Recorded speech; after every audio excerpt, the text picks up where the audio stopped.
Ok, sono qua con Pietro Agostini, il capitano di Breganze. Intanto complimenti per il gol bellissimo. Beh, rimane almeno quello, un gol da cineteca, ci hai fatto saltare su, veramente tutto bene, un bellissimo assist, e almeno rimane quello. Poi allora da fuori la partita, partiti discretamente. Peccato, una partita segnata un po' da quel gol non convalidato che era un po' dubbioso, penso sia stata una palla 2, e poi da quel cartellino blu in cui durante il power play avete preso 3 gol in quei 2 minuti che vi ha un po' tagliato le gambe. Poi però complice un po' anche la disattenzione di Bassano, che forse il 4-0 pensava di averla portata a casa, siete rientrati prepotentemente e avete fatto 10 minuti spettacolari del primo tempo. Il secondo tempo è sembrata un'altra squadra, un'altra storia, un parziale di 6-0, Bassano forse era entrato un po' più convinto e ha messo sui pattini un attimino più di qualità, di convinzione.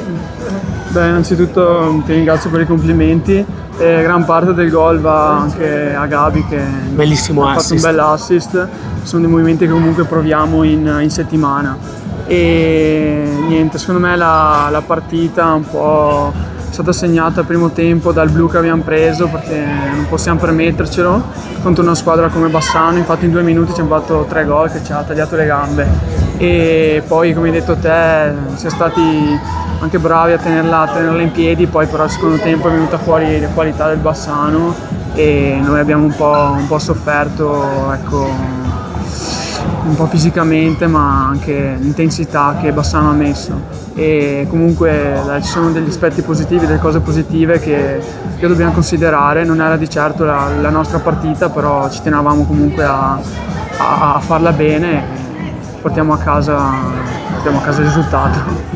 Ok, visto che c'è stato comunque un cambio panchina, che ormai sono giusti 2 mesi circa che c'è stato, state ancora assimilando un po' il gioco nuovo di Mister Perea, o bene o male ormai avete capito cosa vuole e riuscite a metterlo in pratica quasi costantemente?